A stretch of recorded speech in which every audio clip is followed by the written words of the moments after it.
आप सभी को कार्तिक पूर्णिमा की हार्दिक शुभकामनाएं। हमारे हिंदू धर्म में कार्तिक पूर्णिमा का बड़ा ही धार्मिक महत्व है और इस दिन वैदिक रीति रिवाजों के साथ पूजा करने से अपार पुण्य की प्राप्ति होती है। मान्यताओं के अनुसार कार्तिक मास की अमावस्या को धरती पर दीपावली का त्योहार मनाया जाता है और उसके ठीक 15 दिन बाद कार्तिक शुक्ल पक्ष की पूर्णिमा को सभी देवतागण धरती पर आते हैं और अपनी दिवाली मनाते हैं। इसलिए इस दिन को देव दिवाली भी कहते हैं। कार्तिक पूर्णिमा के दिन ही भगवान शिव ने महाभयंकर राक्षस त्रिपुरासुर का वध किया था, इसलिए इसे त्रिपुरारी पूर्णिमा के नाम से भी जानते हैं। इस दिन दान देने से आप और आपके परिवार को बहुत ही शुभ फल की प्राप्ति होती है। साथ ही इस दिन जो व्यक्ति सुबह जल्दी ब्रह्म मुहूर्त में उठकर गंगा जी में या अन्य पवित्र नदियों में स्नान करके पूजा करता है, उसको उसकी की गई पूजा का कई गुना फल प्राप्त होता है। आज के दिन ही पंच भीखु व्रत यानी भीष्म पंचक व्रत भी समाप्त हो जाते हैं और कार्तिक मास का समापन भी आज के दिन ही हो जाता है। जो लोग कार्तिक के पूरे महीने में नियम उपवास करते हैं, उन्हें आज के दिन विधि विधान से उद्यापन जरूर करना चाहिए। तो आज के इस वीडियो में आप कार्तिक पूर्णिमा के साथ ही कार्तिक मास का उद्यापन या पूर्णिमा व्रत का उद्यापन कैसे करें, या अगर आप पहली बार व्रत प्रारंभ करना चाहते हो तो पहली बार व्रत कैसे प्रारंभ करें, इस बारे में जानेंगे। इस बार पूर्णिमा तिथि 2 दिन होने के कारण पूर्णिमा का उपवास आप 2 दिन रख सकते हैं। 26 नवंबर रविवार को देव दिवाली चौमासी चौदस रहेगी और इस दिन भी आप पूर्णिमा का व्रत रख सकते हैं। 27 नवंबर सोमवार को उदय तिथि के अनुसार पूर्णिमा का व्रत स्नान दान किया जाएगा। पूर्णिमा तिथि प्रारंभ होगी 26 नवंबर रविवार की दोपहर 3:53 से और समाप्त होगी 27 नवंबर सोमवार की दोपहर 2:46 पर। सोमवार के दिन सूर्योदय सुबह 6:52 और सूर्यास्त शाम 5:36 पर होगा। ब्रह्म मुहूर्त सुबह 5:16 से 6:04 तक रहेगा। अभिजीत मुहूर्त सुबह 11:52 से दोपहर 12:35 तक रहेगा और अमृतकाल सुबह 11:14 से दोपहर 12:48 तक रहेगा। सुबह की पूजा हो सके तो ब्रह्म मुहूर्त में आप कर लें और अभिजीत और अमृत काल का जो मुहूर्त है वो दोपहर के समय श्री सत्यनारायण भगवान की पूजा और व्रत कथा सुनने के लिए उत्तम माना जाता है। इन्हीं मुहूर्त में आप अपनी सामर्थ्य के अनुसार दान भी दे सकते हैं। इसके अलावा जो राहु काल है सुबह 7:30 बजे से 9 बजे तक रहेगा, जिस समय आप कोई भी नया शुभ मांगलिक कार्य करने से बचें, क्योंकि राहु काल को कोई भी शुभ कार्य करने के लिए अशुभ समय माना जाता है। देव दिवाली यानी 26 नवंबर रविवार को चंद्रोदय शाम 4:46 पर होगा। तो आप चंद्र देवता की पूजा इस समय के बाद से कभी भी कर सकते हैं। चंद्र देवता को अर्घ देने के बाद ही पूर्णिमा का व्रत पूर्ण होता है। शाम के समय आप देव दिवाली पर अपने घर पर, घर के मुख्य द्वार पर दीप जरूर जलाएं, दीप दान जरूर करें। 27 नवंबर सोमवार को चंद्रोदय शाम 5:32 पर होगा। तो इस समय के बाद से आप पूर्णिमा का व्रत कभी भी खोल सकते हैं, चंद्र देवता की पूजा कर सकते हैं। कई लोगों का ऐसा प्रश्न होगा कि पूर्णिमा तिथि तो दोपहर में ही समाप्त हो गई है, तो ऐसे में हम सोमवार के दिन व्रत क्यों रखें? तो देखिए, उदय तिथि के अनुसार जो व्रत है वो रखना चाहिए, चाहे पूर्णिमा तिथि दोपहर में ही समाप्त हो गई हो। शाम को जो चंद्रोदय का समय है, यदि उस समय पूर्णिमा तिथि ना भी हो तब भी चंद्र देवता की पूजा आपको जरूर करनी चाहिए। आज के दिन परिवार के सभी सदस्यों को जल्दी उठकर स्नान करने के बाद शुभ मुहूर्त में पूजा जरूर करनी चाहिए। अगर संभव हो तो गंगा जी में या फिर अन्य पवित्र नदियों में स्नान करना चाहिए। अगर आसपास कोई नदी नहीं है और आपके लिए पवित्र नदी में स्नान करना संभव ना हो तो घर पर ही नहाने के पानी में गंगा जल मिलाकर जरूर स्नान करें। और इसके बाद ब्रह्म मुहूर्त में यानी सुबह सुबह तारों की छांव में आप दीपदान जरूर करें। दीपदान आप तुलसी जी के पौधे में या पीपल के वृक्ष पर, आसपास मंदिर में या बहते जल में कर सकते हैं। रविवार के दिन तुलसी जी में जल अर्पित नहीं किया जाएगा। आप सोमवार के दिन तुलसी जी की पूजा विधि विधान से करें, लेकिन दीपदान आप रविवार के दिन भी कर सकते हैं। आज के दिन क्योंकि भगवान विष्णु और माँ लक्ष्मी जी के साथ ही भगवान शिव की पूजा भी की जाती है, त्रिपुरारी पूर्णिमा होने के कारण आप सुबह और शाम भगवान शिव की पूजा विधि विधान से जरूर करें।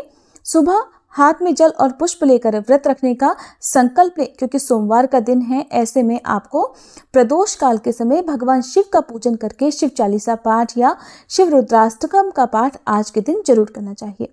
जो लोग पहली बार पूर्णिमा का व्रत प्रारंभ करना चाहते हो वो लोग आज के दिन से व्रत प्रारंभ कर सकते हैं।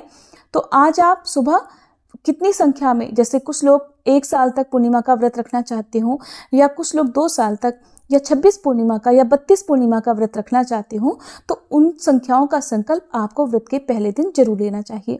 जो लोग आज के दिन कार्तिक मास का या कार्तिक पूर्णिमा का उद्यापन करना चाहते हो उन्हें भी सुबह हाथ में जल और पुष्प लेकर उद्यापन करने का संकल्प लेना चाहिए। जिन लोगों ने आज उद्यापन करना हो उन्हें सुबह से व्रत रखकर शाम के समय उद्यापन करना चाहिए।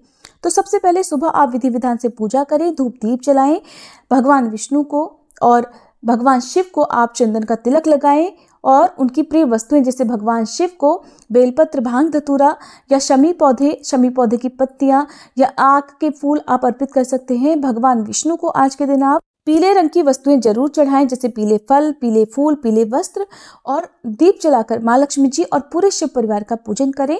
मंत्रों का जाप करें, व्रत की कथा पढ़ें और सुनें।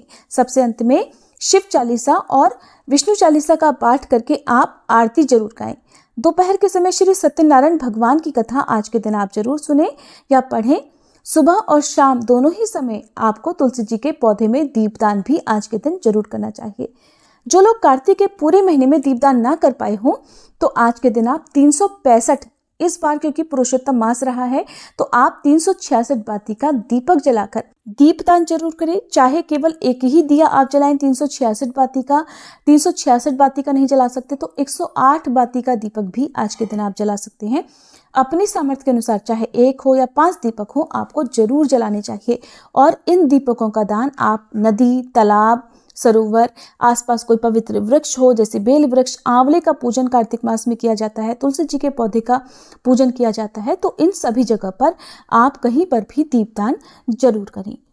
अगर आपके लिए गंगा जी में जाकर दीपदान करना संभव ना हो तो आप घर पर भी एक थाली या परात में जल भरकर उसमें कच्चा दूध और रोली अक्षत पुष्प छिड़क कर आप घर में ही पानी में दीपदान कर सकते हैं, जल में दीपदान कर सकते हैं। माँ गंगा जी का ध्यान करते हुए आप आटे का या फिर पत्ते में दोना बनाकर उसमें घी का या तिल के तेल का बाती बनाकर तिल रखकर आप दीपदान कर सकते हैं। ऐसा करने से भी घर में ही आपको गंगा जी में दीपदान करने का पुण्य प्राप्त हो जाता है। व्रत रखने वाले भक्तों को इस दिन नमक का त्याग करना चाहिए। पूर्णिमा के व्रत में केवल मीठा फलाहार ही किया जाता है। दिन भर व्रत रखें।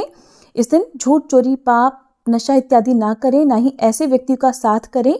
घर में शुद्ध सात्विक भोजन ही बनना चाहिए। नाखून, बाल इत्यादि नहीं काटने चाहिए। अपनी सामर्थ्य के अनुसार सफेद रंग की वस्तुओं का ज्यादा से ज्यादा दान करना चाहिए। मौसमी फलों का, मौसमी सब्जियों का या मौसमी वस्त्रों का दान जरूर करें। शाम के समय एक बार फिर से पूजन करें। भगवान शिव की पूजा प्रदोष काल के समय करें। प्रदोष काल सूर्यास्त से 45 मिनट पहले और 45 मिनट बाद का समय होता है। और क्योंकि चंद्र देवता की पूजा इस दिन विशेष रूप से की जाती है तो चंद्र देवता को आप खीर का भोग जरूर लगाएं। चंद्र देवता को अर्घ दें। अर्घ देने वाले लोटे में आप जल भरें, रोली अक्षत सफेद फूल डालकर चंद्र देवता को अर्घ देकर ओम सह चंद्रमसे नमः इस मंत्र का जाप करें। अपनी ही जगह पर खड़े होकर 3 बार परिक्रमा करें और फिर उसी प्रसाद को ग्रहण करके आप अपना उपवास खोल सकते हैं। आज के दिन भगवान विष्णु को शाम के समय आप पंचामृत का भोग लगाएं। भगवान शिव को अखंडित चावल यानी जो चावल की खीर आपने बनाई हुई है, हो सके तो गाय के दूध से बनी खीर का भोग भगवान शिव को लगाएं। और इस दिन आप अपने घर के मुख्य द्वार पर तोरण जरूर बांधें।